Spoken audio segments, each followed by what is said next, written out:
This is Jaw Praise Whitewater, and I'm your host, Nick Turner, for this celebration of whitewater paddling and the legends who have shaped our sport.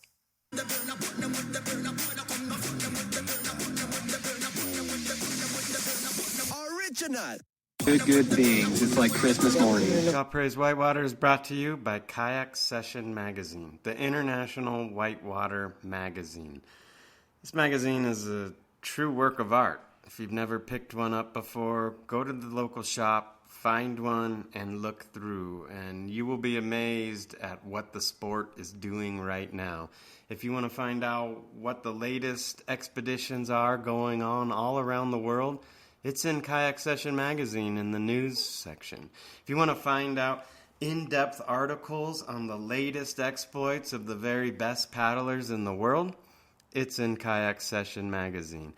The artwork, the photography is on another level from anything you've ever seen. The founder of Kayak Session Magazine, Toon, Philippe, anyone who's been in the industry very long knows him well and knows that nobody is more true to the sport. So if you want to support the sport, see what all the latest people are doing, and get the very best eye candy available on Earth in the sport of whitewater kayaking, then do yourself a favor, go to kayaksession.com and pony up some of those dollars, drink a few less PBRs, and get yourself a subscription. Your buddies will bring beer over to come read the magazine at your house. Kayak Session Magazine, the international whitewater magazine. All right, today really happy to have with me Ben Selznick, a guy who was really a driving force of kayaking in the 1990s, helped shepherd in people like Nike in the industry, was really a huge force for making the whole Teton gravity research kayak movies happen. And my personal brother, we have Ben Selznick. So Ben, for everyone, where'd you grow up, and how'd you get into kayaking? Who was your first crew? Let's see here. Well, I was born in San Diego. My dad moved us to Northern California when I was 9, to Nevada City, which is kind of a mecca for kayaking. Didn't even know what kayaking was when I lived there. Was super into ski racing, so I moved to Park City, Utah for that. And that's where I went to Park City High and met guys like Nick Turner day one, and Brett Ferry, Scott Laguerre, Matt Wilson, Waylon Lewis, just the whole crew, Max. I mean, a lot of guys that I ski raced with didn't end up kayaking with. But yeah, grew up, I really call it growing up, because before then I was just a kid running around, and I still am a kid, but kind of cut my teeth in adventure when I moved to Park City, when I met, Nick and Scott Laguerre and Seth Warren and, all the guys that I kayaked with. We didn't know what kayaking was when we first started finding adventure. We, as you remember, Nick, we started rock climbing. Soon after starting that, I realized I didn't really like being off the ground looking down on rocks. I felt a lot better when there was water below me if I was going to be hanging off a cliff wall.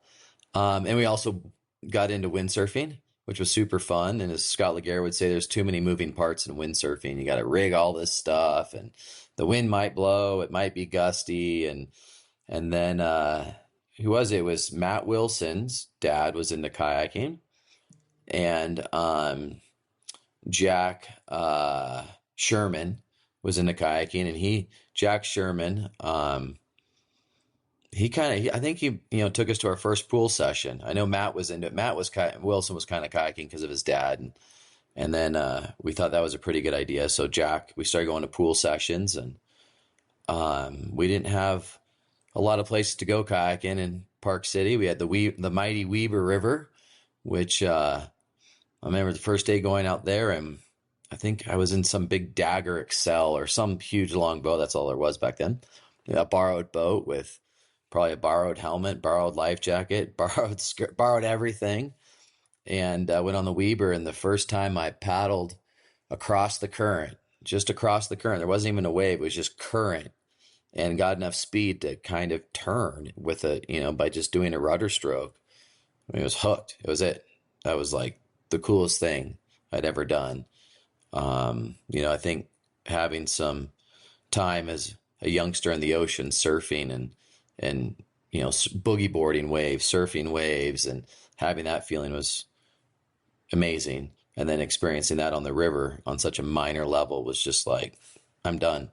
This is what I want to do. And I think all of us, probably experienced that maybe that same day or the day after, the day before or whatever. But that after that, it was just constant. Every second we had, we were jumping in. Whoever had a car that would go to the river. And at the time, I think it was Soupy, God rest his soul, and Gertrude, his little red Subaru.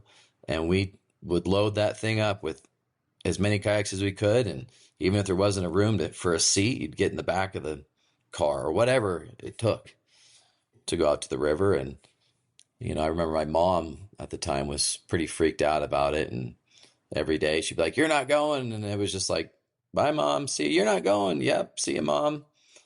I'll be back." And off to the river we went. Yeah, I mean, the Weber, and you remember, Nick. I mean, I don't even know how many days we spent on the river. And there was that little, what was the name of that hole? Taggart Hole, which was maybe, I don't know, 3 feet wide, maybe. And our boats were, 7 feet? So you'd go surf the thing and the bow of your boat was hitting the cliff wall and your stern of the boat was out of the hole. And we didn't give a rip. And, you flip over, swam. I mean, I remember I didn't have a roll the whole first year I kayaked. And we would just session that thing for hours on end, and then heard about the Snake River up outside of Jackson and started going up there every weekend we had possible. And I was in Jack Sherman's boat because I didn't have a boat. I would just borrow it. Finally, I'd call him every day, like, "Can I borrow your boat? Can I borrow your boat?" And he's like, "Just take the thing. Stop calling me. I'm sick of it." Like, "Of course, just take the boat. Return it when you finally can afford a boat." And I remember that summer I painted houses, and I was supposed to be saving all my money for the next season of ski racing, and I blew it all on a Excel. I think a Wave Sport Excel, a Preon paddle, Wave Sport Excel. Got all the kit, and yeah, we started going up to the Snake and didn't have rolls. And I remember, you'd flip over, you just swim, and I'd get bruises on my shins just from ripping out of my kayak. Didn't need to know where the spray skirt handle was because I was pretty good at getting out when I needed to. Yeah, and then that was it. I mean, that first summer we were hooked and kayaked every day we possibly could. If I wasn't skiing, I was kayaking. And then we'd wait for spring break, from ski racing to go down to southern Utah and go on adventures down there that were way over our heads. We had no clue what we were doing, and just adventure after adventure. And which reminds me of that. Were you there, Nick, when we went down and did the Narrows? Oh, yeah. Yeah, it was you, myself, Laguerre. I remember Laguerre because he swam in there. Who else? So anyway, our biggest first adventure was, I think, correct me if I'm wrong, was the Narrows. And we were doing through the park, the Virgin, and that was like class 4, which was, at our max ability at the time. Yeah, I think I was in a Preon Hurricane. What were you in? I'm not sure what boat I had at that time. Either when it was Wave Maybe a Sport, Sleek? Laser. Might have still been the A laser? Laser that Maybe became the laser. Slant. But Laguerre was in a Pirouette S. I remember we went down, we were doing the in the park thing. That was great, class 4. And we were just teed up for adventure. I mean, we just want to go for an adventure. And we went down to the ranger station and said, went to the ranger, like, "Hey, we heard the Narrows is kind of cool. Can we do that?" And the guy was like, "That's a great idea. Why don't you guys drive up 3,000 feet to the very top outside of the park, and you'll probably find a little creek up there, and just start floating it down. It's going to go downstream, and you're going to end up in the Narrows." Perfect. Let's go. And we drove up there in the middle of nowhere, and there was a little creek. I mean, of course, it was like 3,000 feet above where we were going to end. Maybe not three, maybe. I don't know. I'd have to look, but it was a ways up there. And put on this little, I remember we got to the put in, and half the team was like, this is great. And the other half was like, this is stupid. I'm not going. And, and yeah, it was you, myself. Seth was with us, Seth and Laguerre, and we just put on that thing, which in retrospect, looking back, we are very fortunate that we are still sitting here today. But that was the first adventure, and portaging a waterfall and getting all the way down in there to the point where it was, when we were gassed and Laguerre swam, and it was dark, like dark. You could not see the next. I mean, you could kind of make out the next rapid, and we were just done. And divine intervention. There was the paved trail that comes up from the bottom was on our left. And I remember it was like victorious, like, no way, we survived. And we walked our boats out down that trail in the dark. And then we're driving out, and sure enough, there was a landslide that happened right then. And somehow we were able to drive out, because right after that, the river took out the road. And yeah, that was the big first adventure I remember. And we were once again hooked. That was rad. We survived. Let's keep stepping up a notch. And we did. And we kept paddling and paddling. And we didn't really have like the East Coast training. A lot of guys from the East Coast. I remember going to my first rodeo and seeing some of the guys that came from the East Coast with a proper paddle stroke. We were never taught any of that. Because we didn't have slalom kayaking in Utah, or really out in the West. But I do remember going to my first rodeo, I think it was in Riggins, Idaho, and seeing like real paddlers that grew up in the East and were slalom paddlers. And that was eye-opening. And we just learned by, I think, watching, people live, or watching, what was that first? It was a first kayak movie with like Paddle Frenzy. Before Paddle Frenzy. I mean, I remember Dan Gavir was in it a little bit, but it was like East Coast. It was, oh man, oh shoot, what were some of those guys? Right? I remember that Riggins rodeo. You won it, didn't you? And they couldn't even say your name. They kept saying Herb Sedgwick, whatever. Because my penmanship isn't very good. Never has been. I signed up and they couldn't read my writing. They didn't see it was Ben Selznick. They called me Herb Sedgwick. And the only reason I won was because it was so hard to get on the wave, and I could get on the wave and at least surf it. And I thought it was pretty hot shit after. I was like, wow, I really got this figured out. And then went up to the Locksaw for a real big rodeo, and all the big dogs were there. That's where the Fury was first, shown on Pipeline Wave. And that was super eye-opening to see those guys, to see Corin Addison flat spin that wave was like, whoa, this is amazing. But that was super awesome to watch, see these guys that really knew what they were doing. And we all just learned by watching how people, did a paddle stroke. Maybe Brian Peterson, had more of those fundamentals. He was a few years older than us, from Park City, kind of a mentor of ours. And I remember he taught me like a proper paddle stroke. And he took me on my first event. Once I got to college, or we went to college, we started paddling the Gallatin Class 4. And then I met Scott Doherty, which was Peterson's buddy.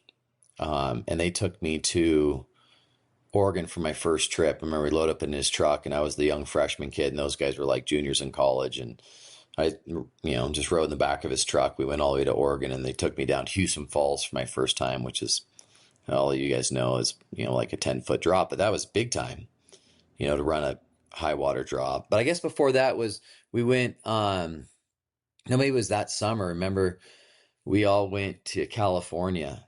We met, Adam Olson and Brett and Matt. They all graduated a year behind us, and we took off to California. And, just we didn't even have a guidebook. We just knew we were going to do the Tuolumne River. Brett Ferry got us a permit down the Tuolumne. So it was like we took off from Park City, and Scott Laguerre was with us as well. And the first river we hit was the West Walker. And Laguerre, he kind of got sidelined a little bit because he started dating a girl, old Perry. And he wasn't kayaking with us much, but he was down the road from that. He was like, I'm going kayaking with the boys. And he hadn't been paddling much at all. And so we put on the West Walker at like high water, and it was full on.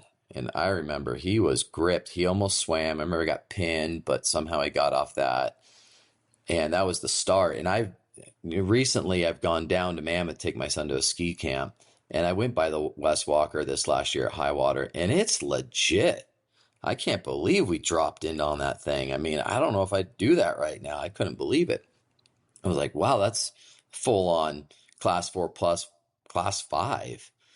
But that's where we started, West Walker. Then we went, I think, did some section on the Stanislaus and cruised around and ended up making it the Tuolumne, and which was awesome. And we were camping on the side of the river, because it was an overnighter at this awesome play hole that we just sessioned. And then all of a sudden, these two older guys come drop in on the hole as we're sitting there and rip it up. And we're like, no way, these guys are legit. And they were probably in their 50s, maybe say they were older. I mean, they looked old to us because we were like, 19? And it was a guy named Reg Lake, who we didn't know who he was. He didn't even say he was Reg Lake.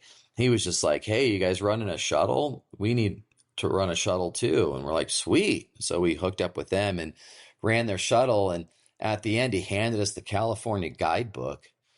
And he said it was Reg Lake. We're like, oh, cool. Nice to meet you, Reg.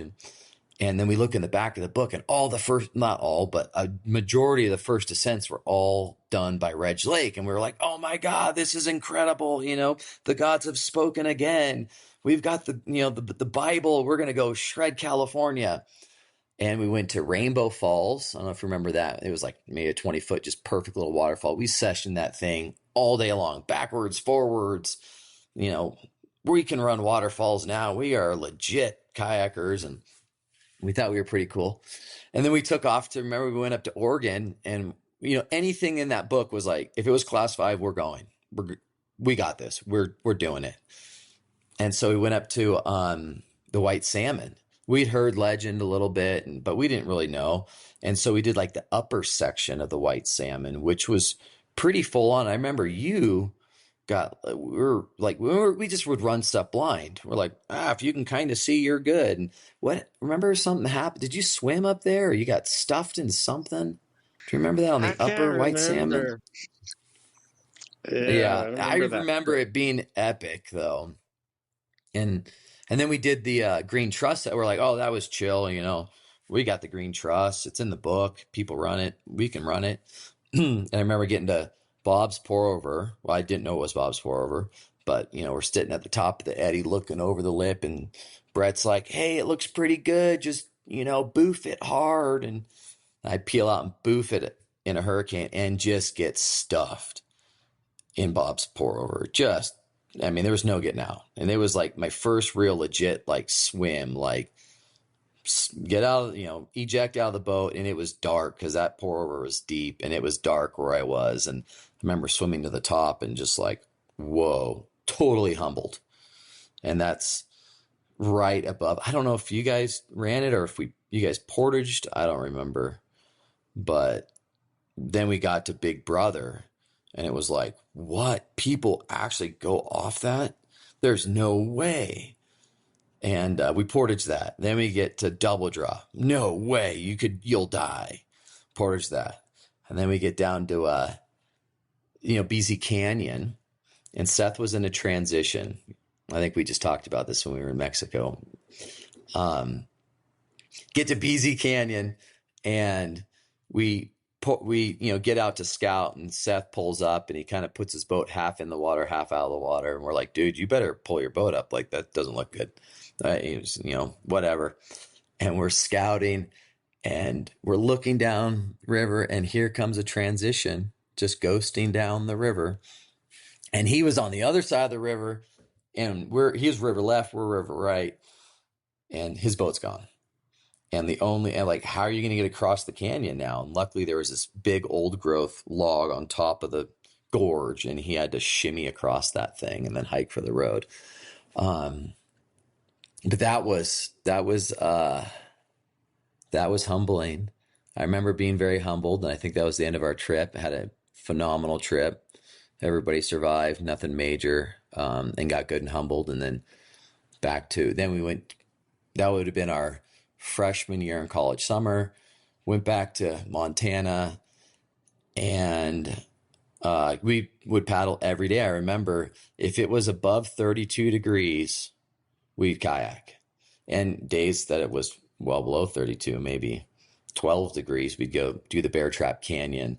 I remember I had long hair at the time because we were a bunch of hippie kids. I think I had a V-dub bus. I know I did. You get to the takeout of like Bear Trap Canyon, and I remember long hair would just be like a solid ice chunk. And so I got to cut my hair. This isn't going to work. But we paddled every single day we could. And then Brett, I went and I did that trip to Oregon with Doherty and stuff, and Houston Falls. But then Brett, maybe it was the next year, Brett went out. Yeah, his freshman year, he went out. Can't remember who he went with, but a crew. Maybe you. Did you go out with him when they first ran Celestial and all that? Were you on that trip? Yeah. And Big Brother when he went in the Room of Doom and Doherty had to, throw bag him out. Yeah, that was the hero move by Doherty. Yeah, and he came back and with a bunch of Super 8 video of running all this stuff, and it was like, holy smokes, that is next level. And but then we ended up going out there that next summer and kind of routing all that stuff and figuring it out. But that was kind of the beginning of the full adventure of doing it. We kayaked so much, and then took off to Bend. Yeah, I remember Matt Wilson, Scott Wilson, Scott Laguerre. You were probably smart and you kept it cool and stayed in school. But we took off to Bend and kayaked every single day. We were like, we're gonna kayak every single day. Trussell Hole came in on the Deschutes, which I guess isn't there anymore. But we lived in Bend, and I think kayaked every single possible day, all winter long. Class 5, Lake Creek. I remember going over there and seeing what, like Jake and Cade. I'm drawing, people's names. It was Jake and Cade and God, who was his buddy? You remember? God, super ripping paddlers over there. Macy Burnham. God, I'm forgetting the other Eugene guy's name that was super close with those guys. Super ripper. Do you remember who I'm talking about? Sure, I will when you say it. Yeah, it'll come to me. Anyways, met all those guys, and those guys were really good. But sessioned a lot with Doherty. He was going to OSU at the time. So any weekend, because he was going to college, we would rip over to OSU, hook up with Doherty, and Doherty, we had Soggy Sneakers, that guidebook. And any river in that book, we rally it. The wind, and it was a huge winter. I don't know if you remember the winter of 96, 97 was just a massive flood year. Everything was flooding. I was actually with Doherty this weekend, and I'll never forget running the Brighton Bush at I don't even know. There was 20, 30,000 CFS. It was raining so hard that the hillside was just water coming down a hillside. There was log jams in the woods, just so much water. Being so scared and just following Scott because the guy's an animal. Just a big water animal. I was with Matt Wilson and Scott Doherty and ran that thing at such flood water. I was gripped. Ended up getting a black eye because Matt Wilson was surfing this massive hole as we come around the corner, and I was trying to get left and get underneath, out the corner, and just he was in what was the free fall XL, Perception free fall XL, and just took it right in the face. Bam. But I remember hitting his boat and flushing through the hole and being like, sweet, through the hole. But got a big shiner. That was a heck of a winter. And that was, being able to kayak like that all winter long, and taking the training from ski racing, because it was a phenomenal program in Park City, ski racing. And we got strong, and we had some of the best coaches. Both of them became head of the U.S. ski team. And, Jesse Hunt, Phil McNichol, who, had the dream team. I mean, he was just a phenomenal coach. And he, had the dream team with Bodie Miller and Ted Ligety and all those guys. But to have a coach like that in high school and teach you how to train and get strong, and then take that training into kayaking, like when we lived in Bend for that winter and just trained every single day. And then, I'm kind of just rambling about my story. Anything else? Should I just keep rambling? That's great. That's kind of where it started. Yeah, and then I wonder, like, we definitely were just so into any movie we could get our hands on, right? Paddle Friends, and then Cavu Day. I mean, we watched those Cavu 200 Day. times at least each. I don't know. How do you think we I guess we decided to start filming right off. I don't know. I probably just inspired by those, but we just had whatever crappy cameras. And I remember when Adam Olson bought a good one when we were up in British Columbia, like our shitty camera broke, and he bought like a 3-chip Digi, which was the way to go back then. But I wonder how we really were so into filming right off. Yeah, it was probably all those movies we would watch. I mean, it was, Paddle Frenzy was kind of the first one, and then Paddle Quest, which was amazing. And actually, when we went to that Locksaw rodeo with Corin Addison, you remember Timex, and he had Timex on his boat, and we would just watch the snot of that. And then I think, and then we just started, we're like, hey, I remember my dad gave me this it was a video camera, and we'd film with that, and that was when I lived in Bend, and then our house burnt down and my camera melted with all of our footage from that whole winter. We just loved filming and loved going and on these adventures, and then capture it and come back. And I think really that was the first one we ever did. I remember your dad found some editor in Salt Lake. And we had like Celestial Falls, Big Brother, all this stuff that we did. And we made that little trailer, Good to the Last Drop. Oh, no, not Good to the Last Drop. That was a great film. But Send Your Kind, we called it. And it was like a maybe 30-second just kind of promo movie. And I remember your dad thought we'd be like, oh, we'll be in the film industry. People are going to pick us up. We're going to get sponsors. And it kind of it kind of fell flat. We weren't quite there yet, but we were getting there. We were totally getting there. And I remember, when Scott Lindgren's stuff came out and Good to the Last Drop, that was like, whoa, this is epic. And was it Willie Kern? Watching him run that double drop thing, I think on the East Coast up in Canada or something, was something that stuck with me and really inspired me to actually run Big Timber Falls for the first time. Because we did all these videos, and then after I came back from Bend, I didn't know Brendan Guth very well, but I mean, of course, I knew who he was because he was, Paddle Quest, Paddle Frenzy. I mean, he was a god to me and probably you and all of our crew. All those guys, Corin Addison, Dan Gavere, of course. I mean, Dan Gavere was like, whoa, I remember seeing him for my first time. I'm like, oh my God, there's Dan Gavere. Holy smokes, I can't believe we're on the same river as him. And Brennan Guth. And Brennan, and then we spent a lot of time on the Locksaw, because that's where you go in the spring. Once we found that, we were there, every single weekend, anytime we could, we were up there. And that's when we kind of really got into rodeo, and we cut down our boats. Because I had a kendo, you had a laser that you cut down, and what did you name that thing? The Slant for the Scott Laguerre and Nick Turner. The Slant. I mean, it was, and we cut them all down, bolted them, and next thing you know, like those boats wouldn't just cartwheel way better, but I think the slant even like flat spun because the way you smushed it and stuff. They didn't really have we didn't have access to rodeo boats because we weren't on the East Coast. We didn't know all the big dogs. We just were Montana kids and we're like, wow, this boat's too big. I keep hitting the rock when I try to cartwheel. I mean, we figured out how to cartwheel hurricanes, pirouette S's. I remember with, Taco Hole with Brett Ferry, like we finally dialed it in. We're like, we can cartwheel these things. Holy smokes.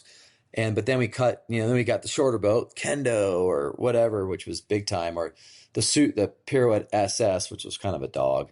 But then we cut them down and we made these boats. I remember going to the Locksaw and being in pipeline when it's low and just learning how to just to rip ends, just bam, bam, bam, bam, bam, one after another. And Brandon Guth he called Dagger for me. I didn't really know what was going on, but he talked to Dagger, and then I'm trying to even remember like how that even came about. But next thing you know, like I get a call from Dagger and they're like, hey, you're like a local guy in Montana. Brandon Guth says, you're paddling really well. We'd love for you to start using these kayaks. And I was like, oh, holy smokes. Like I get a kayak. This is big time. And that, then I met Marco Coella. And we were, let me just go back really quick because this is a huge pivotal part for me that I really remember is that summer we went and did that big California tour into Canada. Then we ended up living in Banks. Remember that, Nick? On the South Fork of the Payette. And we found the most epic spot on the South Fork of the Payette. We could camp there. Actually drove by there this summer and there's a lot more people out there now. But when we were there, it was like nobody was there outside of Crouch. And the spot was so epic that we could cook our food, put our dishes in a mesh bag, throw it off the cliff into the river because there was an eddy, swirling eddy with sand, and it would wash our dishes. And we were like, this is incredible. We got a dishwasher. We're living the high life. And we just start routing the North Fork like every day. That's all we do. Like once a day, we're going to run the North Fork. And we just started running the North Fork nonstop. And it wasn't like it was easy. I remember, like every time I get done, I would be gassed. I'm like, oh my gosh, like people were like, should we go running again? I'm like, no. I just remember being like, no way, that's enough. Like we did the North Fork, life is good. Let's go home and chill for the night, go hit the hot spring. But on that, when we were there, you were reading that, I can't remember what book, but it was some book about Nepal because you'd gone with your dad and your brother. So you had this book on Nepal, and there it was in the book, like Nurpu, Nurpu. And we used to call ourselves, this is back in the Weber days, in Gertrude, driving to the river. Brett Ferry used to love listening to New Riders of the Purple Sage.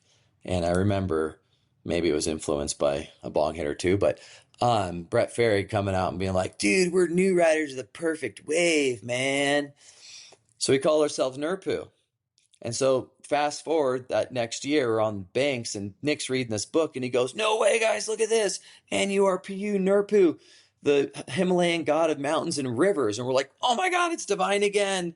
It's like Reg Lake, holy smokes. And it was all that summer that these things just kept clicking. I mean, there's no coincidence, in my opinion. It was destitute for us to kayak. And that was just another thing that was like, you guys are kayakers. Skiers, kayakers, but at the time we were just, focused on kayaking. But yeah, we'd route the North Fork, and then I met, and fast forward, Brandon Guth, and get sponsored by Dagger, and more adventure, and meet Marco Coella, who was, at the time, I was maybe 21, 22, and Marco's like 30 something, big, strong French Canadian, and he had a Dagger Subaru. And next thing you know, I get to ride around on a Dagger Subaru all summer long. Not making any money, but not having to spend really much money, and kayak wherever we wanted, and went to the Tumwater, high water. And I remember it was super high water, Tumwater, and I was pretty gripped. I wasn't much of a big water paddler, never have been, but Mark was like, we're going to send this thing. And we were both in Vertigos. We're like, oh, it's a small enough boat. It'll flush through the big holes. And sure enough, it did. It was awesome. I just followed Marco and we routed that thing. And little did I know, TGR was there filming it. I didn't know any of this. Nobody ever told us that. But TGR filmed it, and that's where I met Eric Link and Teo. And we went and did Icicle Creek. We started running some other waterfalls, and then we started routing some pretty big drops that were in the original Twitch. But it was primarily just Marco and myself, and we did a little bit with Teo. And I'd known, let's see here, I've heard about Big Timber Creek, and Eric Link was like, we're going to Montana. We were going to the Jackson rodeo, and then we were going to go up to Montana. And Eric was like, I'll meet you in Montana. So we went to Eric Link met us in Montana, and Marco and I, before Eric was with us, we went up and checked out Big Timber, and we ran it. And because we had heard about it, and I think Jake and Cade with a group had run a little bit of it or some of it, and I should actually have asked them exactly what they ran. But I'm pretty sure they didn't run the Pinch, and I know they didn't run Big Timber Falls. So Marco and I go up there, hiking, then we're scouting as you know, Nick, you kind of see this little creek. You're not thinking much of it, but it's got big slides and drops and whatever. And we go to the top and we start running this thing, and we get down to the Pinch, the big slide, the Pinch. And this goes back to Good to the Last Drop, I think, was where Willie Kern ran that. He started running stuff. And I was like, I'm going to run the Pinch. Like, this looks good to me. And everybody scouts River Right. I mean, now everybody scouts River Right, but at the time we didn't know. So I'm scouting River Left, and Marco's down at the bottom, and I'm like, I'm going to send it. And Marco's like, okay. So I hike back up, I get my boat, and I hear this screaming, Ben, freaking out. I'm like, shoot. So I get out of my boat, I go back down. I'm like, what? He's like, I don't know who you are. I don't know who your parents are. Like, I don't know who to call if you're wrecked. Like, this is a bad idea. And I was like, I'm going. So I'm like, you sit at the bottom, I'm running this thing. And I get in and I run it. And it was great. I mean, at the time it was like, whoa, this is ridiculous. But now everybody runs it. I mean, it's not a big deal. And then Marco runs it, and he's like, sweet. So now we're in that gorge, and we're coming down to the Gambler, which we saw it from hiking up, like just a little pour over. What's the big deal? And he's in front of me. He goes first, and we're just routing it. And I come around the corner on the slide. I look down, and he's in that thing. We were in Gradients at the time, which is a pretty big boat, especially for the Gambler, that little hole at the bottom, which is little, but man, that thing's beastly. And he's just in there sideways, and I'm coming down the slide like, oh shit. I mean, it's a log across the freaking thing. And I just plug him, go under him, and we both flush out. Which, thank God, because swimming in there, you can drown. I mean, you have to get bagged out of there. And we had no idea. So yeah, and that's where and then we got to the bridge, and we looked at Big Timber Falls. It was like, yeah, no, that's never going to be run. And then Eric Link showed up like maybe a couple weeks later, and we started videoing it, and we had Adam Olson with us, because Adam Olson, gosh, maybe I'm screwing this up. Adam wasn't with Marco and I when we first did that, but Adam came back up with us. That's right. But Adam and I used to look at topo maps, and that's kind of where we heard about Big Timber Creek, looked at topo maps, and we were kind of learning how topo maps worked for looking for waterfalls and stuff. And Adam came up with us, and we filmed it with Eric Link. And then we got to Big Timber Falls, and this is where Willie Kern inspired me to run Big Timber Falls, because I was like, thinking of that drop he ran, I'm like, I got this. I am going to run this. And Eric gets his video camera all set up, and we're scouting it. And you come off the lip, and the river splits on that island, and we thought for sure I was going left. Like, in my brain, everybody agreed, you're going to come off that flake, and you're going to pitch left, and you're going to go off the drop.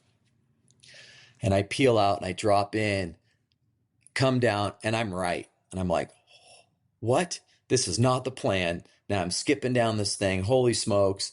But I mean, there's nothing you can do at that point, and just wrote it out. And I'm like, yeah, it was the first descent of Big Timber Falls. I was like, yes. And I get out my boat thinking I'm a hero, and Eric's like, I missed it. I'm like, what? What do you mean? You missed it? Like, how could you miss that? Like, that was the biggest thing I've ever done in my life in a kayak. And he's like, I missed it. I'm like, well, I guess I got to run it again. So I went back up, routed it again, and of course I went right. I mean, I knew I was going to go right at that point, and it was awesome. I was like, yes, stuck it, and Oman's looking at it, and he's like, I'm like, Adam, I just ran that twice. It is clean. You got this. And he's like, I got it, and he sent it, freaking styled it as always.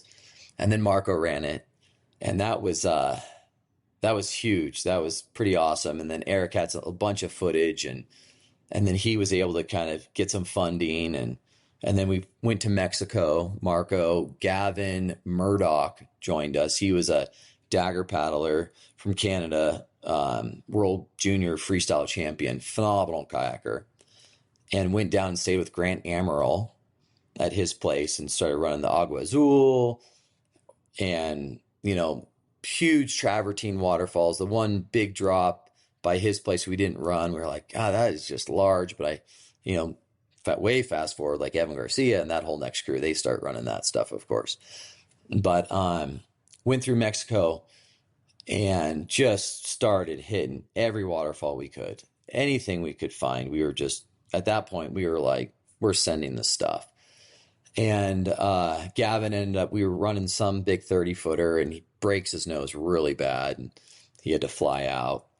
And then, before he broke his nose, though, we went and did, in Twitch, there's a big double drop. It's maybe 100 feet tall, but tiered out. And I was like, I knew Taylor would run it. I'm like, I'm going to run this thing. And the rock in Mexico is travertine, which is super sticky. And I was used to more granite and basalt and things that you slide off of. And I came into the top thinking I was going to kind of slide off with a little bit of right angle, and the rock just stuck on my boat, and I just tip head first off the first 20-footer into this little crack.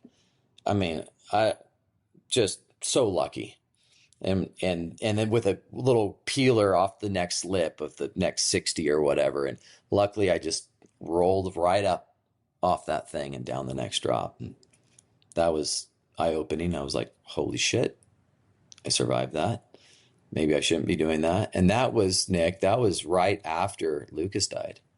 I was down there in Mexico, and I remember getting to the bottom of that drop and going, fuck, like, maybe I shouldn't be doing stuff like this. But you're like 20 and you're just like full of testosterone. And it was like, literally, I had that moment in the river at the bottom of that drop, like, dude, I just about ripped my head off. But it didn't stop me. I was like, I want more of that. I want more of that adrenaline, feed it. But, and that was, right when I met Marco, I remember that day when, I hate to go down a sad story, and I don't mean to bring up things that are hard, but man, that's, your brother was like our inspiration, one of our inspirations, one of the, just, he's 2 years older. He's like a bigger brother. And just like the way that guy would on the Snake, when we were learning how to kayak, would plug that Excel, I think he had, into the bottom of a wave and pop out and do the biggest, like, multiple spin pirouette air things, and just incredible. Yeah, and that was the North Fork, and fuck, just holy shit. I mean, but it didn't, I don't know. I mean, it didn't stop me. I just kept wanting to run big waterfalls. And I was never a big water guy. I never liked big water. I mean, North Fork's not big water. I mean, it's kind of big water, but like big water. Like, I was really like the tight technical waterfalls, because in my theory was, the chances of drowning in that's a lot less than big water. I mean, yeah, you can get broken. You can really destroy yourself, break yourself bad, but the risk of drowning was a lot less. And that was how I justified running bigger waterfalls and stuff like that. But yeah, that was Eric Link. And then I'm trying to get to the whole TGR thing, how we started filming and all that, and which was great. I mean, it's super awesome.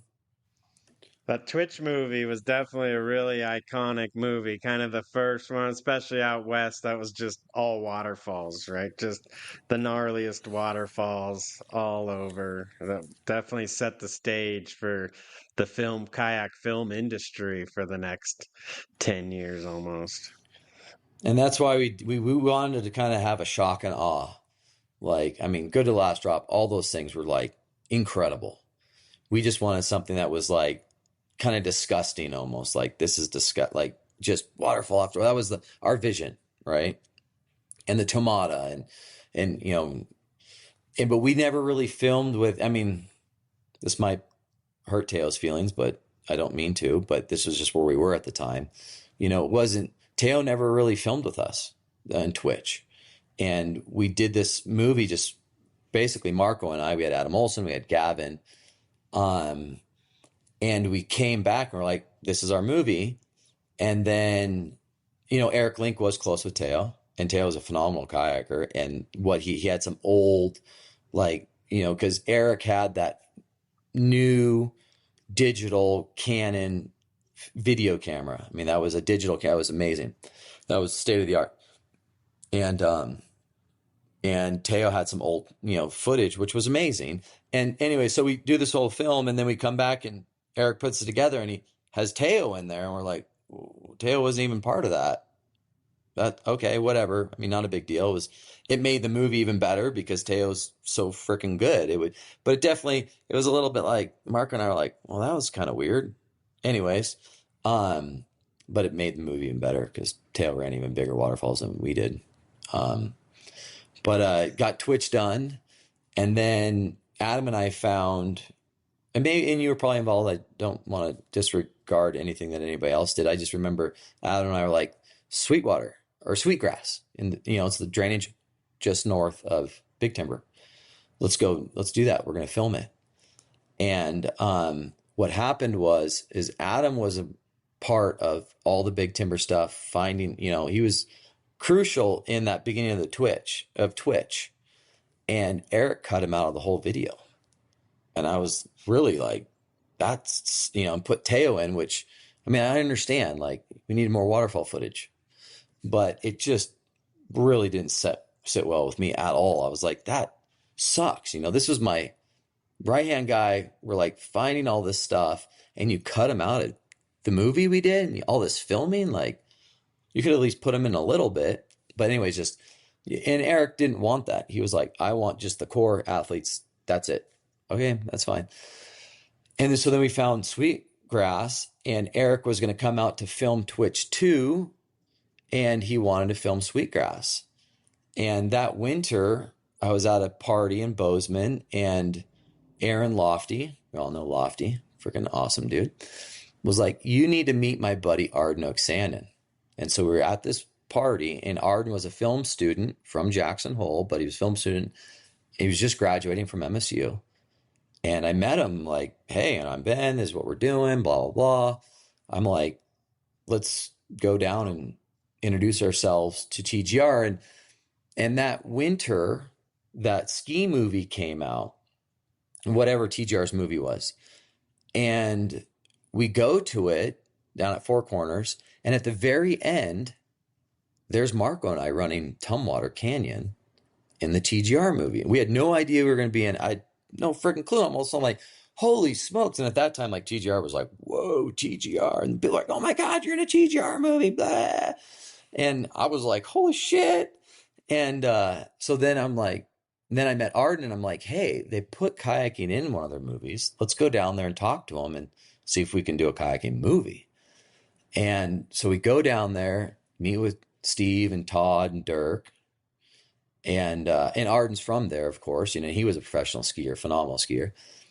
And we're like, we want to do a kayaking movie. They're like, okay, well, how about this? How about we give you the film, and we'll develop it, because it was film at the time. Then you had to develop it, and there's a lot of expense just to buy the film, to develop it, blah, blah, blah. We'll give you all that. Go up there and shoot us something. And we're going to go do Sweetgrass. We're going to go do Sweetgrass. And I had to call Eric, because Eric was planning on coming out and filming. I'm like, dude, no. Like, the boys said no. You're probably involved with that too. Like, no. Like, Eric, sorry, like you totally dissed one of our main boys. Like, that's not cool. So we go up and we film the first descent. I remember you were there, of Sweetgrass, and Arden had a Bolaflex, which is a winding camera, films the whole thing, and we go to develop it, and it's like a half stop off. It's like blown out. I mean, there's some footage that works, but not much. So it's kind of a flop. I'm like, oh shit, maybe that wasn't a good idea. You know, just wasted this whole first D.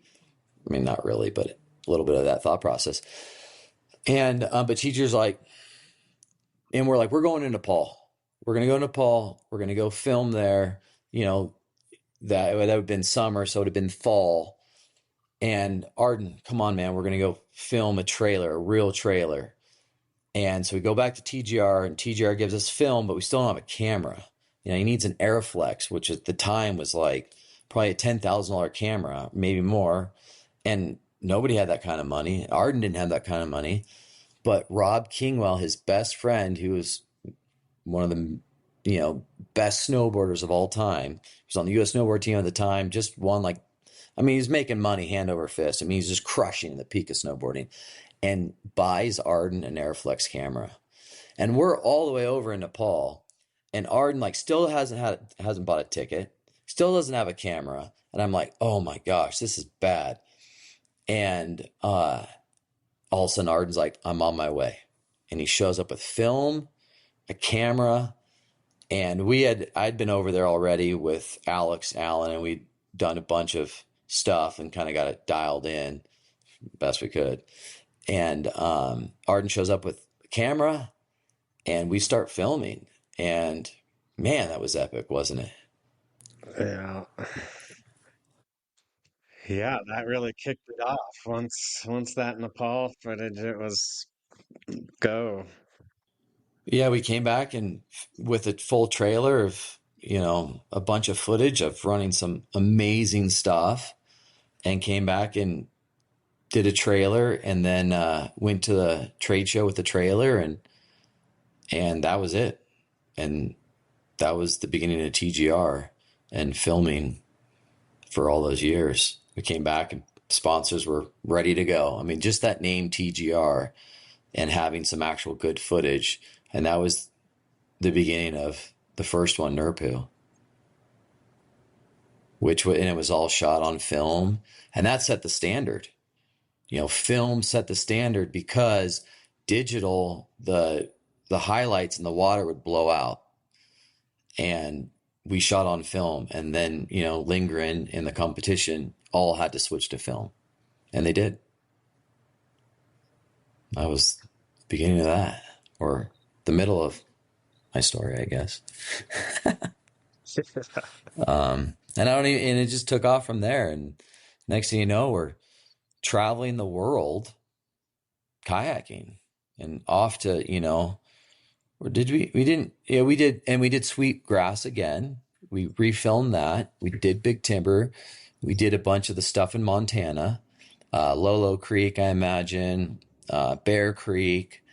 And that's where Tyler, you know, Seth met Tyler Brott, and Tyler started, you know, he had a little segment in Nurpu, I think some section of the North Fork, and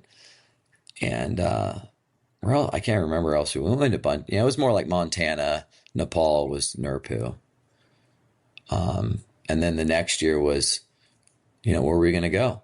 And then we understood topo maps at that time and geology, and where were we going to start filming? And it was like, you know, I know Lindgren, remember they went to Norway, and we're like, we got to go to Norway. That's where you go. That's where you're going to go find as many waterfalls as you possibly want to run, is Norway. And We met Marianne in California. Marianne that's Sato. right. That's right. Because we were, you know, doing the rodeo circuit. And at that point, I had met Brad Ludden. And, you know, because he was a rodeo guy. And he was Dagger also. So that kind of meshed. That was like, hey, here's Brad. And he was really good, right? Super ripping boater, freestyle boater. I think at that time he was junior champion. Yeah, and took off to California. met the superstars like the Nat brothers. I mean, all these guys that we used to watch that were like, all of a sudden we're kayaking with them now. It's like, whoa, there's the Nat brothers. There's, once again, Dan Gavir and Eric Southwick and all the, super uber freestyle boaters, Jake and Cade. And, yeah, and then I met Marianne, and I remember she was pretty fresh to, not I mean, I wouldn't say fresh, but she wasn't, what she became, right? She was she was a solid class 5 boater. And I remember the first time kind of paddling with her up on Rattlesnake Creek, which as you're driving up to go to, what's the name of that creek that we did that first year in California with my buddy, with Bill Ford Bridger. Ice. Remember that? Ford Ice. We did Ford Ice that year, and hurricanes and stuff, and pirouette S's. And because my buddy's dad that I grew up with in Nevada City was like, you got to meet Bill Bridger. And we were having dinner with him, and he's like, you got to meet Bill Bridger. Bill Bridger's coming over for dinner. And we were like, anything class 5, we're doing it. And Scott Kellerman was his name. My buddy Seth's dad was like, oh, Scott was like, oh, Bill, you got to take him to that creek up there that you think is so rad and so crazy. And Bill's like, what are you talking about, Scott? Like, pretended like he didn't know what we were talking about. And we all were like, what creek are you talking about? And finally we're like, you got to tell us. He's like, well, it's Ford Ice Creek. And I had hiked up there as a kid. So I kind of knew where it was because it went into Spalding Reservoir. And we're like, he's like, well, I don't know you kids, and this is gnarly stuff, and I'm not taking you up there. And we're like, we don't care. We're going with or without you. Remember that? And you got bit by that spider on your knee. And so we're like, we're going. We don't care. And he was like, fine. And we went up there and we ran that thing, which we were like, this is gnarly. It was way, the Gare missed that portage and like went down that sieve. And anyways, it was a portage fest for us, but it was eye-opening and rad. And the last waterfall down to the reservoir, we're like all portaging. We look up and there's Bill Bridger, like, poof, hit that waterfall. And we're like, no way, that guy's badass. But anyways, so now we're, years later, we're going to go up because we were doing like the Yuba River, east meets west drop. And I can't remember what that stretch is, but right by the freeway, we're like, oh, let's go up and check out this little creek. And I was with Brandon Knapp. I was like, whoa, I'm paddling with Brandon Knapp.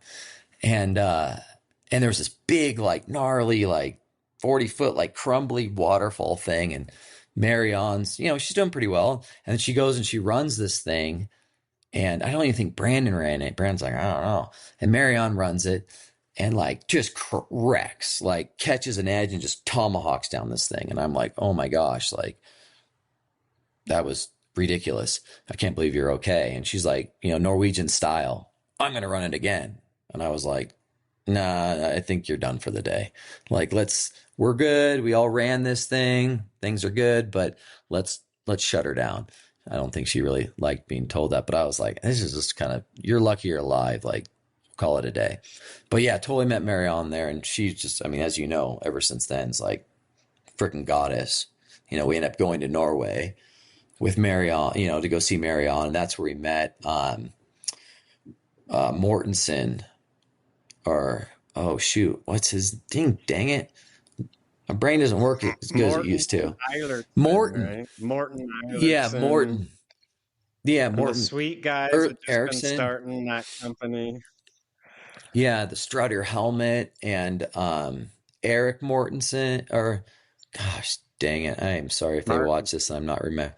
Martinson, yeah, he was, man, all those guys were so freaking good. And like the Shua River, remember that? I mean, classic, iconic Nick Turner going down the slide with his hand in the air. I think that was a poster or the cover of the movie or something like that. That's where we started. That was day one on our first trip. The Shua, Eric Mortensen, and and Marianne was there, and that was Sandra, our first. Yeah.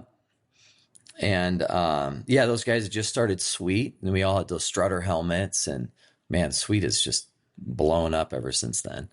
I see it in ski racing, of course. And, I tell people, I'm like, it really started in kayaking, the strutter helmet. And then it Most guys have really took off. At least lost that's how I control remember of it. a They while sold it. back. I don't think they have much involved. Yeah, I don't think they kind of got Yeah. pushed out or whatnot, but it was just those two, right? And like a couple other buddies. They had a one pro snowboarder buddy, and that was it. Like they were still making prototypes then. Yeah, that was yeah. Yeah, they were still making prototypes. Yeah, they had that real famous God, that big mountain snowboarder who was just incredible. I think he was like the funding behind it, but Terje Hawkinson. Terje Hawkinson. I'm this is what I remember. I don't know if this is factual, but that's what I remember is he was the funds behind it. And then we met Fleming Schmidt. Whoa. The next year. That that was the next year. Okay, we didn't meet Fleming the first year, but the following year we met Fleming Schmidt. And but that first year, remember, then we went Norway, filmed a bunch of stuff there. Nosebreaker, what else? That was I know I get Prison Love mixed up with the Nick Turner slide. But I did we do that big slide that first year? Or was We that did the that year one out of after? Voss. That That one one out out of of Voss was Voss. the first year. Um yeah, and and that was Valhalla. And we had Tyler Brott with us, who was how old was he? 15? And And Bill almost Brock died on the came Merkel Silva. and almost died of Merctel Silva. That was the day I took off. I didn't run that, and I remember you guys getting to the takeout, and you were like, "Oh my god!" And Mortensen, didn't he hit him with a throw bag? Like saved him from going off like an 80-foot waterfall. Yeah, that was the day I took off. You guys came back. We're like, "Oh my god, Tyler!" Just about. That was the end of Tyler. And then we took off to Iceland, and Marion came with us to Iceland. And what did we do when we got to Iceland? Well, we need waterfalls. Where do we find those? And we're in the airport, and we find the Waterfall Guide to Iceland book. And so we drove around and just hit all the as many waterfalls as we thought we could get done out of that book. And that's where Seth peed on that one double drop and broke his ankle really bad. That was kind of one of the big first injuries we dealt with. We took him to that one hospital, and the doctor's like, "Man, you got to get him to an orthopedic surgeon, or we're gonna have to amputate his foot." And the doc says it's right in front of Seth, and we're in the room. We're like, "Whoa!"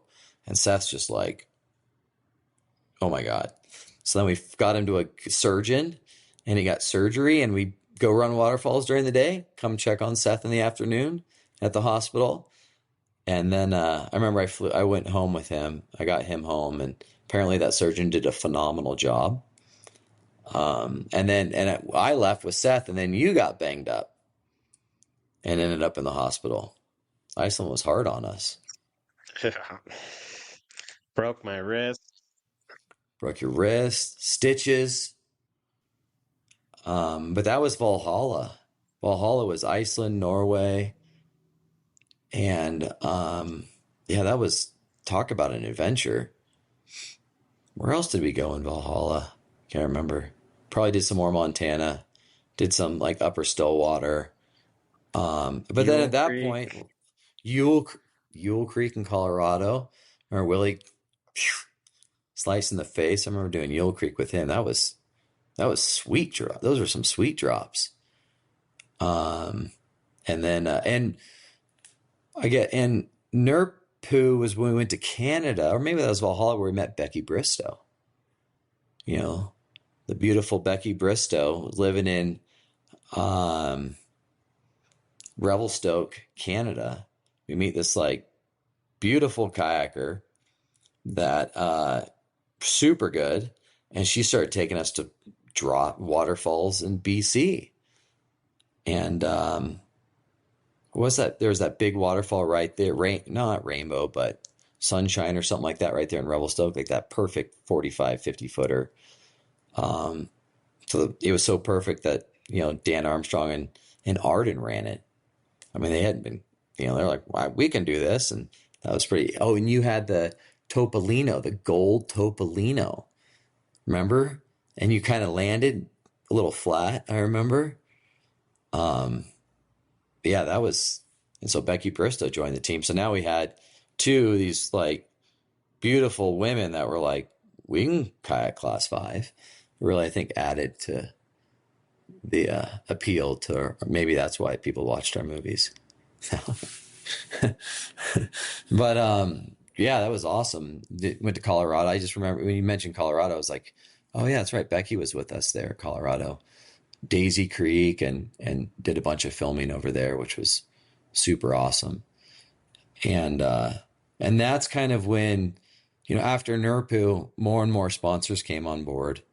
Nike came on board, which was huge. Huge for me, huge for, to pay for all the filming, and Ludden, he was instrumental in bringing Nike on board, and Dagger. Well, Dagger was teamed up with Nike.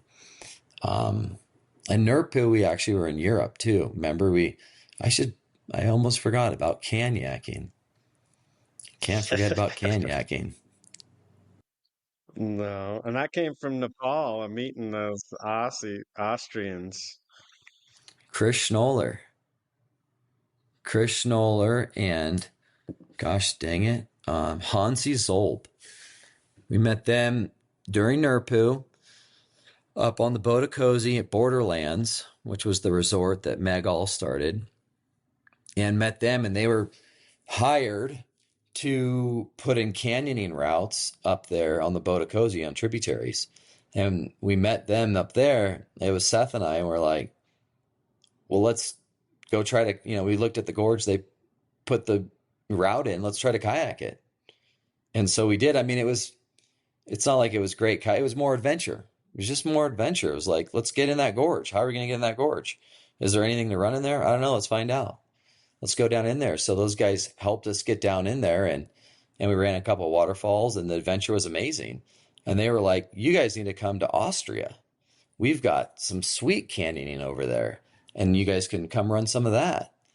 And so then that next summer we took off to Europe, and we did a bunch of rodeos in Spain, and I was really into rodeo at that time. And we started You in won Spain the and one at the Ice in Canal Augsburg. Rodeo, that Augsburg you won, and won the That party. was, I think you won the party yeah, before the rodeo.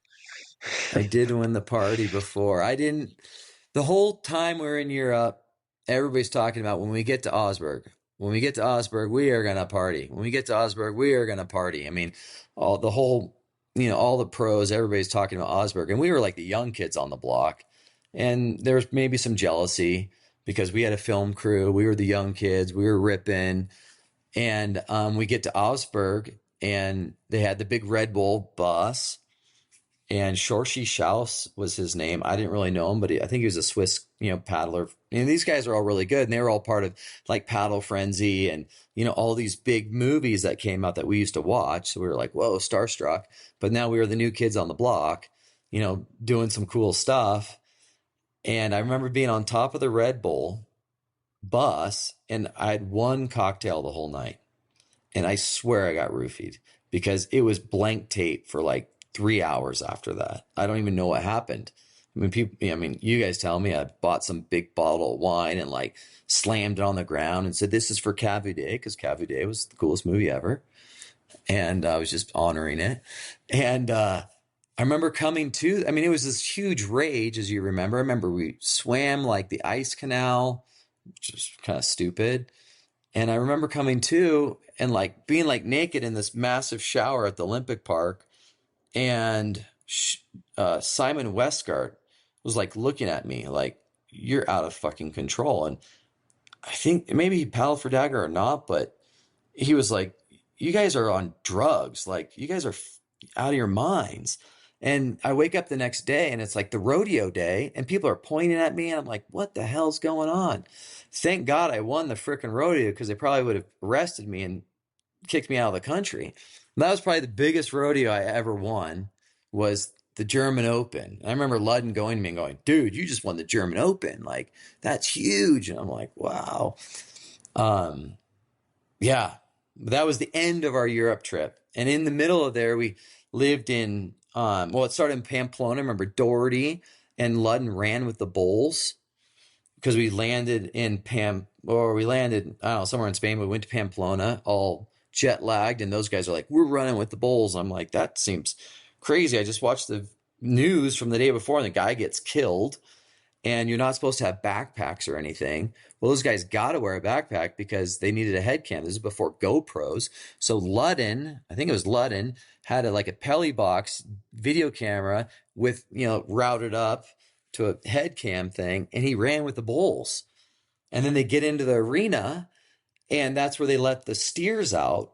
And Doherty, being the Montana cowboy he is like, at one end of the arena they have these doors, and the whole crowd, if you're crazy, gets up in front of the doors where they release the steer. Well, they release the steer, and what does the steer do? It comes, and luckily Brad had a head cam, launches onto Doherty, and he had a huge bruise on his leg from the steer landing on him. That was incredible. But then ended up in Austria. We were there for like almost a month, living at Hansi and Chris's place. Remember that? Playing volleyball and going and just doing rivers and canyoning and doing canyoneering stuff with those guys, which was really another adventure. Going down, and Jason Bowerman hooked up with us, and we went and ran that creek over in Slovenia, like that sweet, like super gnarly class 5, like pour over thing. And poor Bowerman got pooed on a little bit. He had all his clean laundry in the car, and we left the parking lot with his clean laundry in the back of the car. Didn't realize the tailgate wasn't totally closed. Spinning cookies and dumped his laundry into the mud puddle. I think he wasn't very impressed with us. Yeah, that was phenomenal, and being able to hang out with Chris and Hansi. And then that winter, Hansi died canyoning. That didn't, stop us from wanting to do more canyoneering. And so then I think way akin, we went to Reunion Island with him, met him down there, and did a bunch of really cool canyoneering. Ludden came. Seth, I think it was Seth, myself, and Ludden. We went down there on that trip and did some really, really cool canyoneering and, kayaking, which, I'm not a huge fan of heights unless there's like a nice pool below me. And we were having to do multi-pitch, abseils with kayaks strapped to us, which was another freaking sweet adventure. Like multi-pitches and getting into canyons, and yeah, that was super fun. Kayaking, we named it kayaking. Probably got made fun of for that, but I thought it was an awesome adventure. Low volume, big waterfalls, kind of a thing, and that's what I like doing, was big, just waterfalls. Not super high volume, unless you're in Norway. Like that second year, we went to Norway and we met Fleming Schmidt, and yeah, he you remember we get to his house and it's late in the evening, but summer in Norway, it doesn't get dark. So I think we got to his house maybe at 6 in the evening. I was like, we're tired. We're like, let's hang out, go to bed. And he's like, no, hey man, we got to do my backyard run. Let's just go for a quick float. It's super chill. Oh yeah, super chill. Let's do it.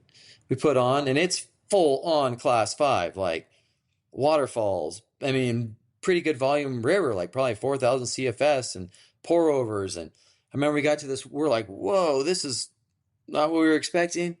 And we get to the one like crux move. He's like, you see that little stick on the right side? Just aim for that and just boof it. And you're just, everything you have, you're going from boof it and land. And it's like this big, just river wide, like probably 20-foot, just pour over it. We're like, holy smokes. And so then the next day, of course, we got to go. We're like, we're going to film that. That's full on. And I think we took out of the bridge right below that pour over that night, because the next drop's like this huge slide thing. And we go the next day and we're running it and filming it and drawing another blank. Can't remember his name. Shocker. Benny York. Benjamin York. Yes, Benjamin York. And yeah, he runs it and doesn't quite get to the stick, I think, or something goes wrong and kind of plugs it and is gone.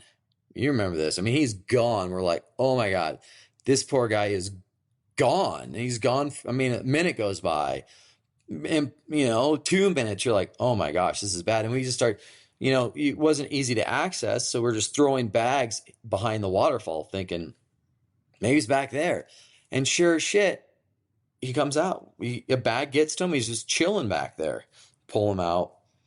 And yeah, that was Fleming's backyard run. And then there was that other huge waterfall run that he took us on. You remember the name of that one? I don't, but that thing is nuts. Yeah. Nuts. Like, I didn't realize you could run that steep of a river with that much water. Like, it was doable. Like, it didn't look doable, but it was totally doable. And we ran it. And but we didn't run the last waterfall. Fleming ran the last waterfall, which was, we were all just, jaws just dropped. Like, oh my God, this guy is incredible. Like, I can't believe he just ran that. And he not just run it, like style it, like nail it perfectly. That was so rad to be able to kayak with him on that trip. I mean, he's got to be getting like close to 60 maybe. He's probably out still doing it. I mean, I wouldn't be surprised. And He's probably still doing it. he's probably still doing it. Yeah, I mean, I won't take back any of what the adventures we got to do. They were all like so incredible to be able to go and travel the world. I mean, how blessed to be able to travel the world, kayak, go on adventures with your best buddies. And yeah, I mean, my body's telling me that was stupid, but I loved it. Every single minute of it. And being able to like just bullshit with you and kind of spew a lot of these old stories is awesome. Brings back some good memories of the adventure and the friends we have, the friends that are gone, the friends that we'll meet along the way. There's a long time for years I didn't really even kayak. I mean, once I was kind of done, I was like, I remember being in Oregon at a Nike event when I was probably after, I was probably 27, 26, somewhere in there. And, some marketing person from Nike's like, what do you want to do with your life? Like, this sport is like gnarly. I was like, I want a white picket fence, I want the American dream. They're like, what are you doing? And it kind of just dawned on me. I was like, yeah, I think I'm getting kind of tired of living in a suitcase and all of that. And my good buddy that I'd met along the way lives in Missoula, Tom Swinson. He was a banker guy. I remember going to him like, I just want a computer. I'm traveling the world, doing what I'm doing, and I see all these guys like my age, like with a briefcase and a suit, and I'm like, maybe I need to do something like that now. And I told him, I was like, I just want a computer and like, get a real job. He looked at me, he was like, you're dumb. Like, why would you ever want to do that?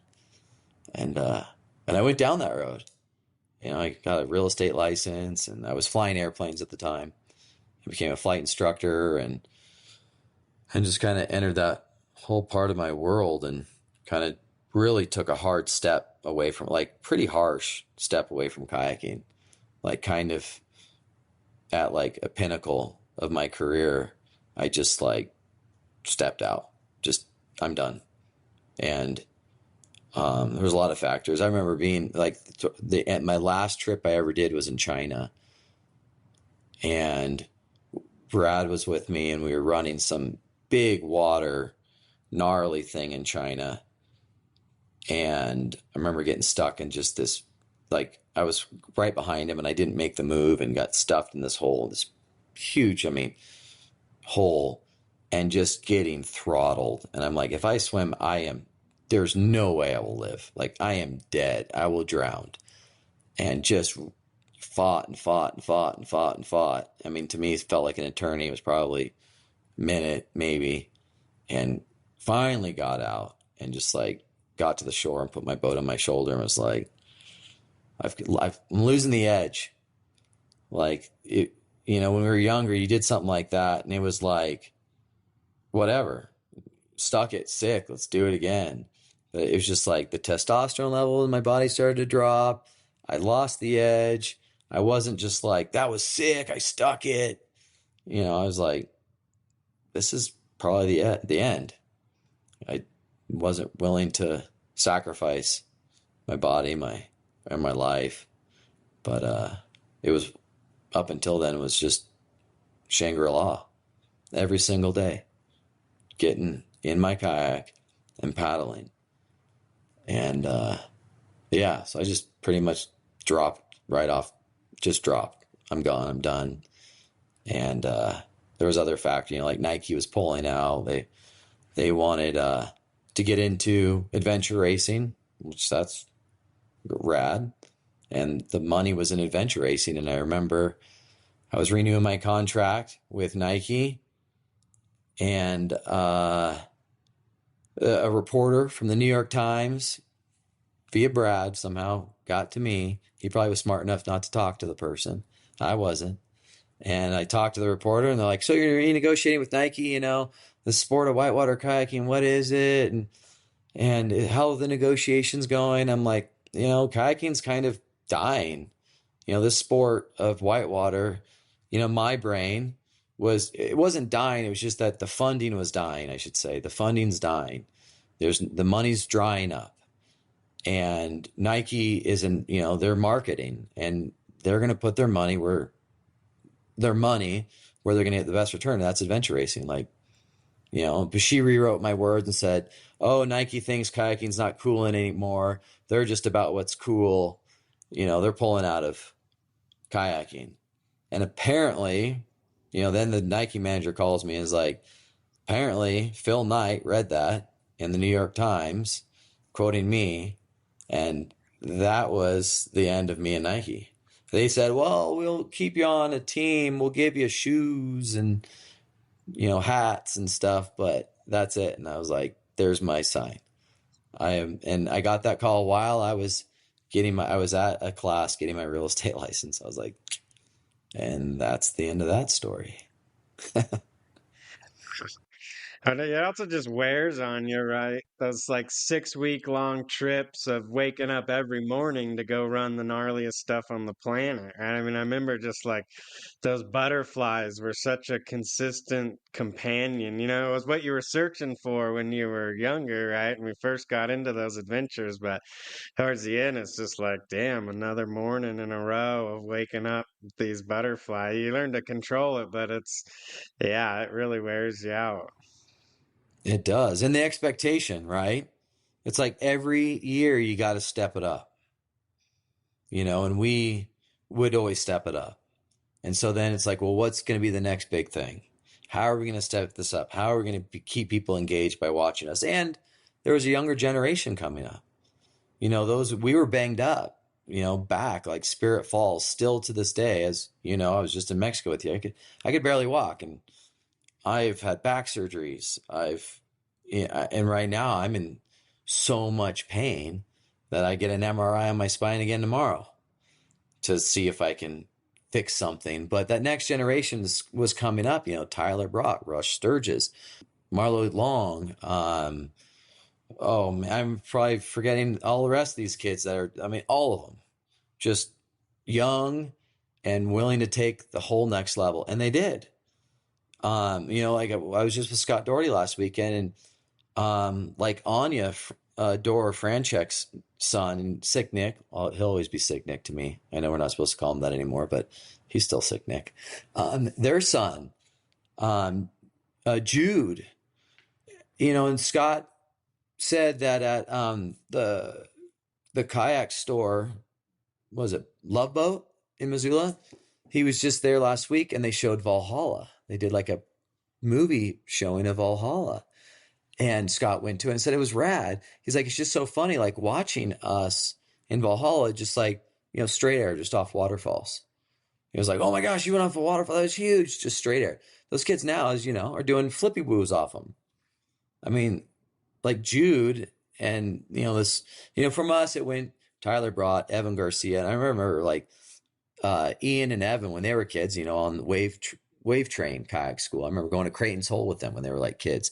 And now, they're like, they took what we started and went whole nother level. And I mean, I like to think that we inspired them, and I think we did. We probably did, because they were Montana kids and they saw us like doing this.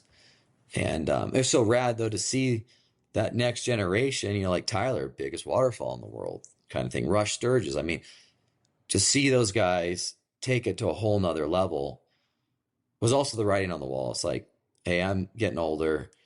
I'm banged up. Money's drying up. I mean, I feel so fortunate to be able to hit that sport when I did and have those sponsors and actually make money. Like we got paid for that time, like really good money. And then that next generation, it just dried up. Like remember talking to Tyler, he's like, I can't even get a kayak for free, which I was like, geez, that is rough. Maybe I did step out right at the perfect time. Or, I guess I did, but, now it's just, I mean, it's just rad to see the progression of the sport. Sad to see though, that it did kind of die for a while. Like maybe it was more dead to me than it was in reality, but it just seemed like the sport really fizzled. Cause I remember, doing rodeos and like the whole circus would come to town, the Teva buses and the Patagonia buses. And you remember that? It was just unbelievable. And then it just all kind of died. So yeah, super fortunate to like hit it at such an epic time. We definitely rode that whole peak of kayaking, from the dancer to then in the late 90s, where all of a sudden it was the fastest growing outdoor sport in the world. And even like the Bank of Bahrain came in and bought Dagger and Perception. And it was just such a boom. And then, yeah, those guys are always like, oh, we thought we were going to be making bank doing this. And then it was all dried out. But it led to like almost such a beautiful thing where like our generation, we kind of had these crews, right, of Lindgren or us and whoever else, Steve right? Where then Fisher, that next the generation, Riot yeah, Boys. Fisher, such a legend. And then they just became all best friends. Like every single best kayaker in the world all became best friends, from Annie Old to Benny Marr to Tyler to Rush. He said a lot of that happened because of those events Right. Pat Camblin put on, the Whitewater Grand Prix. And they all, like, just, since there wasn't money in that, they all just became so tight. It's incredible. It is. Yeah, that whole next generation with the downriver racing and the waterfall racing and stuff like that. Ryan Casey, which I run into here in Sun Valley. I'd like to, I had such a long time out of the sport, and then I had kids, and my son's now really enjoying it, and it has lit a fire for me to go out and kayak again. I'm definitely not kayaking anywhere close to the level that I was. I don't expect ever to get back there, and I'm okay with that. I definitely, you know, went down the North Fork this fall and looked at it, and I'm like, holy smokes, I can't believe I used to go down that. And and then I got a 14-year-old boy that's like, dude, I think in a couple years I'm ready to route that. And I'm like, I don't know. But just to see his stoke on the sport, you're like, whoa, and just that same thing we experienced the first time getting on the Weber River and your kayak gliding across the other direction of the current and seeing him like get in a play hole and being like, this is all I want to do. And which scares the living shit out of me. I don't know. I mean, I guess time will tell if he really gets into the sport or not. But I'm not like a huge promoter of like, let's do this, let's get gnarly. But just to see a stoke like going down the Middle Fork, the salmon this year, you kayak the whole thing, and then doing, I can't remember, it's Big Creek or whatever it is, which is like kind of class 4, and like picking down that thing with him and seeing him just like hitting boofs and getting that super stoke. Um, so we'll see how it goes. Hopefully we can get, and with the play park whole, world that's exploded, all the surf waves we have, Kelly's wave up in McCall, we surf there. Awesome. The one in Bend, thanks to Jason Bowerman, like making that happen, or which I remember the first year I lived there in Bend in 96, he was like, that old dam, I'm going to turn that into a whitewater park. We're like, well, that'd be cool. But, 15, 20 years later, he did it. He made it happen. And it is unbelievable. What a sweet thing to have. So hats off to him. And we're trying to do that here in Haley also. We actually have a meeting with the city next week to keep that thing going forward. It kind of died, but it rejuvenated like a week ago. All of a sudden things are coming along, but hopefully we can keep that. Will grow the sport, and to be able to have access to like good, safe kayaking and learn the skills in these whitewater parks is freaking amazing. So hopefully we can get some more of those done. Yeah. Keep the sport growing and alive. Struggle with if I should get my kids into kayaking, backcountry skiing, right? These two things that so shaped my life. But it's like you lose so many friends by this age, right? Benny Hjort lost him to backcountry skiing. I Right. last saw him in Nepal. See, I was up on the Bodhi Cozy and see this big, tall, white guy riding on the top of the bus up there and stopped. He jumped down, gave each other hugs. And yeah, a couple years later, he died backcountry skiing, and so many people kayaking, right? So I don't know how our parents, yeah, kept letting us do it. I mean, so much of the gnarly stuff I did was after Lucas died, right? I took a year off after he died, and then, it was full on. And now looking back, I'm like, how the hell did my parents, like, if that was my kid, I'd be like, no, you're not doing any more kayaking. But I never said a word about it. I don't know how you did it. You lose your brother, and we're all, kind of just not like it didn't happen, but we just kept moving forward. Like, we're going to go run this stuff. And you stepped back in and started doing it again. And your poor parents, I mean, to see their, they lose one child and their son's back out there. I mean, I remember in Norway seeing that cascade up on a hillside, and we're like, we're going to go run section of that.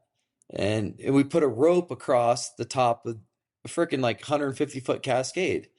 And I remember you running it and skipping over the rope and doing a reach around and grabbing the rope.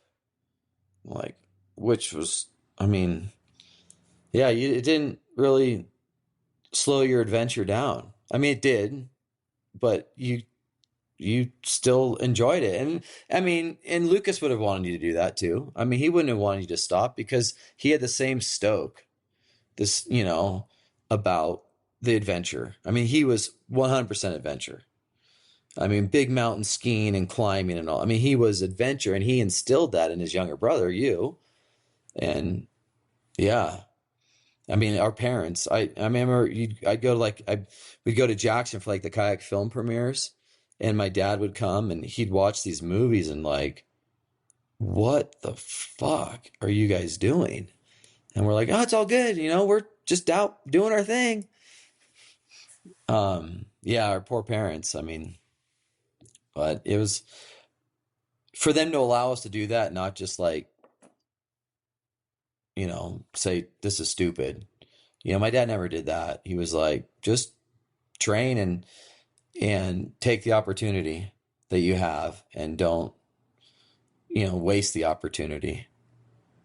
And I'll support you. That was his whole thing. It was like, I will support you mentally, financially, as long as you don't, piss it away. He always told me that. He's like, the second I see you not respecting this opportunity, you're not going to have my support.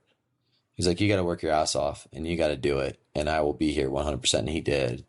And I thank him for that. But that's also what it takes, is you got to have parents. I mean, especially these days with young kids, like our kids' age, like you got to have parents that are willing to put their, financial and heart into these sports. Especially now, it's, sports are way more competitive. To like become a professional kayaker these days, it's not like when we were young, like, oh, we'll go on the Weber and we'll get a long boat and we'll figure it out. It's like you got to go to kayak camps on the Ottawa and go to a fancy private school. So you're traveling the world training. And I mean, same thing in kayaking and in skiing. It's a totally different world. It's hard to just be that, you know, I guess organic way of getting into a sport. Is a little bit different now, as you see, because I take my kids all over the world to ski. But it was just like a religion to us, you know. Once Brett Ferry came up with that new Riders of the Perfect Wave, and something about him really, I feel like, made it this spirit quest, you know, and made it this thing that we were so all in on. And like I feel like he really created a lot, a big part of that. And Annie, and basically is the only reason booty drinking is done all around the world. You know, as Brett Ferry, that first time he came up to Montana before we all moved there, these guys on the Gallatin had that tradition, and he brought it to us, and we really helped just push it out to the whole world. Now every kayaker on Earth just about drinks booties when they swim. Or they know about it. Yeah, exactly. No, yeah, Brett Ferry. I mean, he's the whole reason we went to Montana. The whole reason I Yeah. mean, I think that's the only reason I went to Montana. I would have never thought of Bozeman, Montana, if it wasn't for Brett Ferry, LP log peeler, going up there and peeling logs for our ski coach. And the next thing you know, we're up there, and you're absolutely right. I mean, he was the piece that bonded the whole thing. He really was. I mean, I think about that kid every single day. He was the inspiration behind Nurpu, which who would have thunk that would have, you know, glued us all together like that? Like we were a team, which carries on, then you've got like the tribe, they were a team. They called themselves the tribe. I mean, maybe it still goes on today. I don't know if people create these little teams like we had, but that team, gave us the support to go and do these adventures. We were a team. We were so tight. We didn't have to really like even say anything. We could look at each other and be like, we'd almost know what each other were thinking in those intense moments. Like, this is what we got to do. We're in this situation. This is what has to get done. What a, what an amazing thing. I hope my kids find something like that.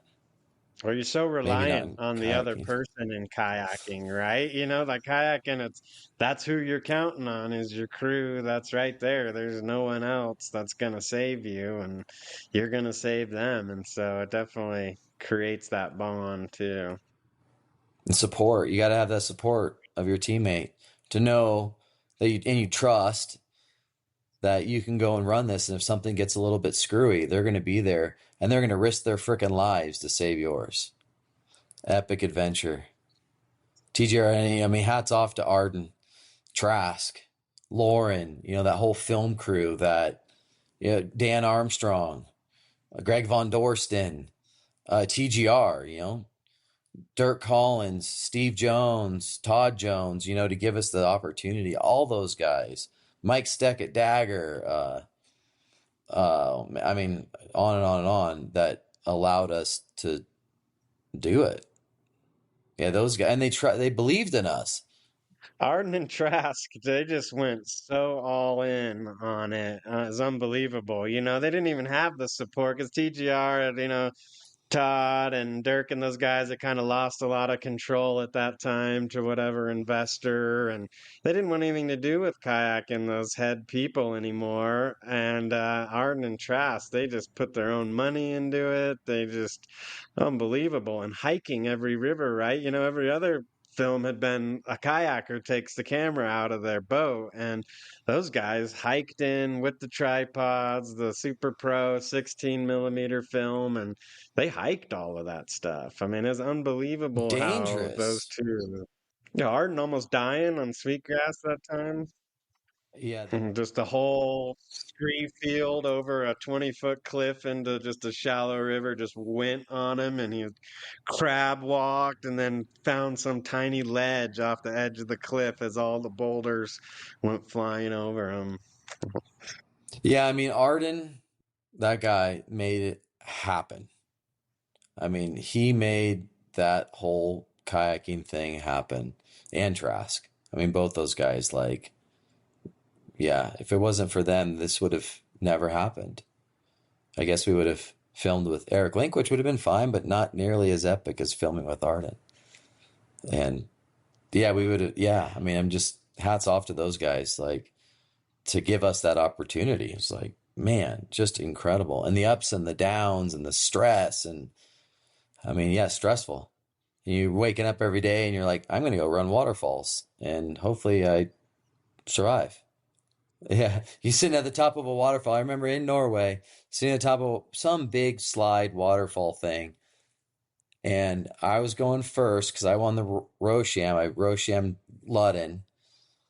And I get in my boat, drop in, sitting at the top of the eddy on top of this freaking huge thing. And all of a sudden the sun goes in front of the cloud. And I'm like, oh, and they're like, hold up, sitting up there. And which happened, as you know, multiple times. You're sitting up there on top of this drop, waiting for the sun to pop out and like trying to collect yourself. And I look over and Brad pukes.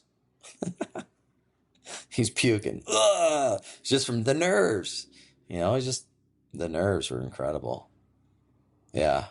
What a gift to be able to do that. There was another thing that popped in my brain that I forgot. But anyways, Arden, Trask, the whole film crew, hats off.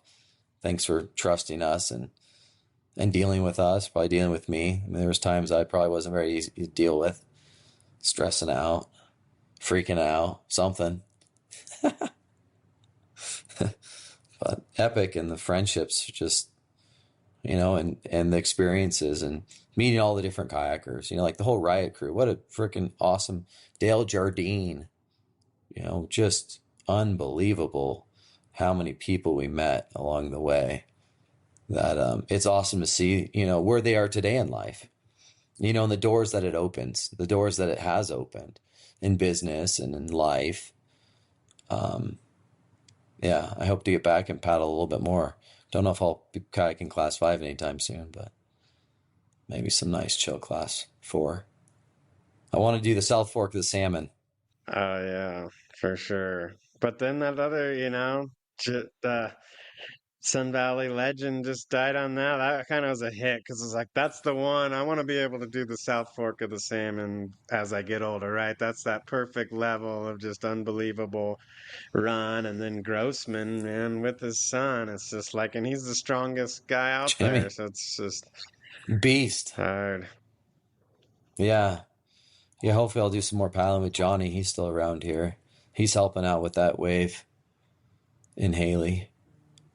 Paddled with him a little bit this summer. I mean, it's fun to get back, in the river. I'd love to go do the Murtaugh again. Many memories of high school paddling the Murtaugh, and hopefully that flows again. And the crazy thing is, it kind of seems scary to me. I'm like, whoa, do I really want to go paddle the Murtaugh?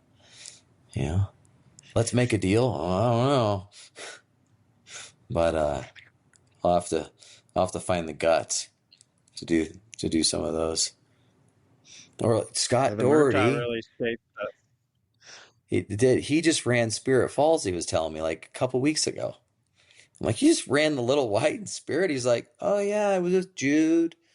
I was pretty grip, but no problem. I couldn't believe it. I was like, oh my God. I don't know if I'll be doing that. Guy's a beast. Yeah, Doherty Still will so never fit. slow down. I don't think so. I don't think he'll slow down. But I just hope I can That get skiing this Kyrgyzstan year. trip, the That's what I was going to Kyrgyzstan trip with say. him was epic. That's what I was going to say. People ask me, like, what was, in all your adventures, what was the most beautiful, spectacular place you ever went? Kyrgyzstan.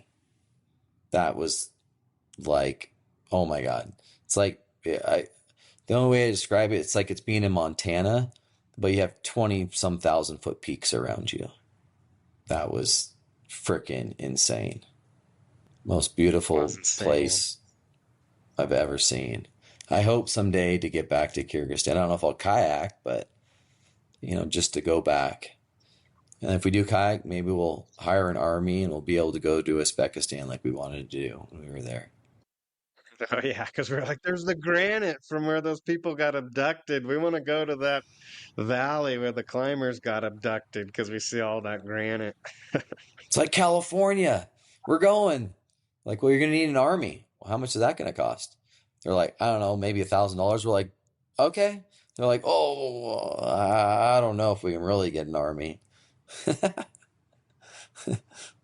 I'm bummed we didn't get an army. And I'm bummed and also grateful that I talked Doherty out of going into that gorge that went down into China because there was that ice dam that was going to break. I remember getting into it with him, but being just like, I don't know. We didn't have a helicopter that was going to pick us up. It was like there was too many unknown variables.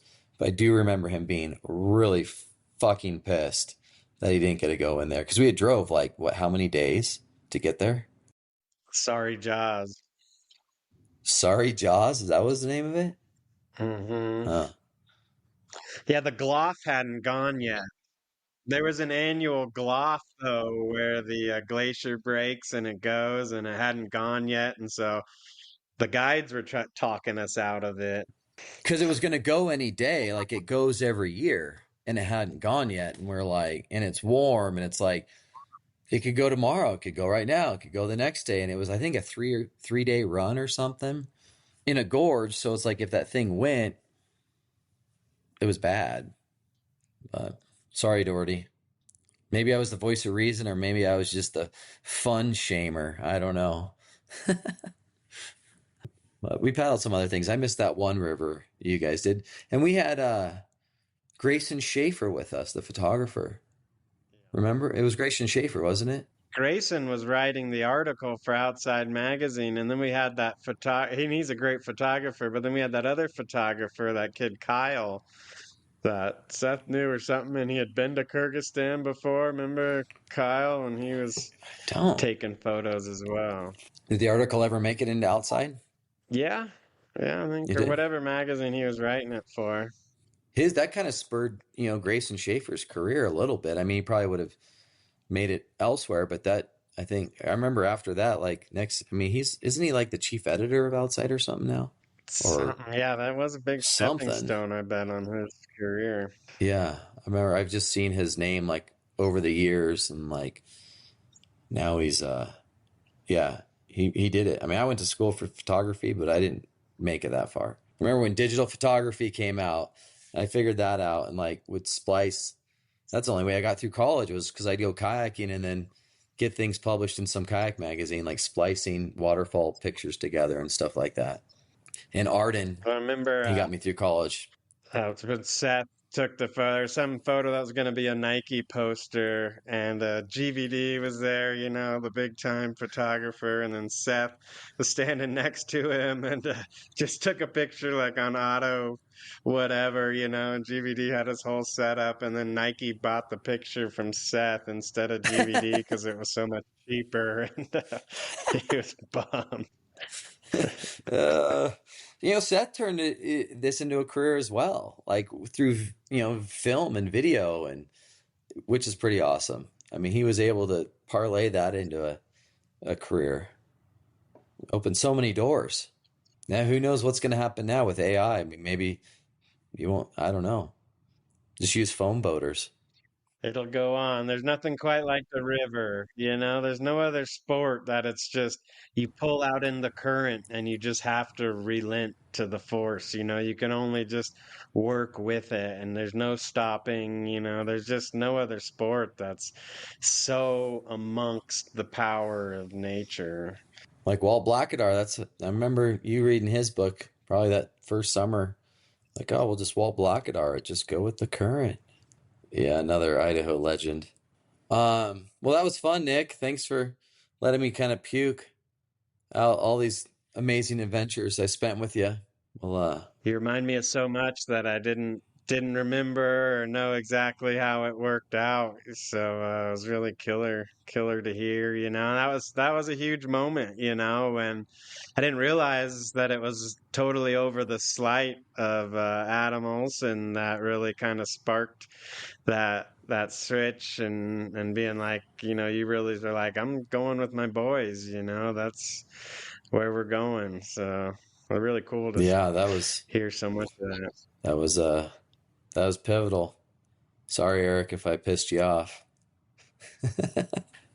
Hopefully you're Oh, right on, hopefully poor brother. Eric Link's still out there doing it. Yeah, thanks, Turner. Knuckles. So, yes, right on. Take Okay, care. we'll Say see hey you to the back in family. Colorado. You do likewise. Right See you, buddy. on. Bye.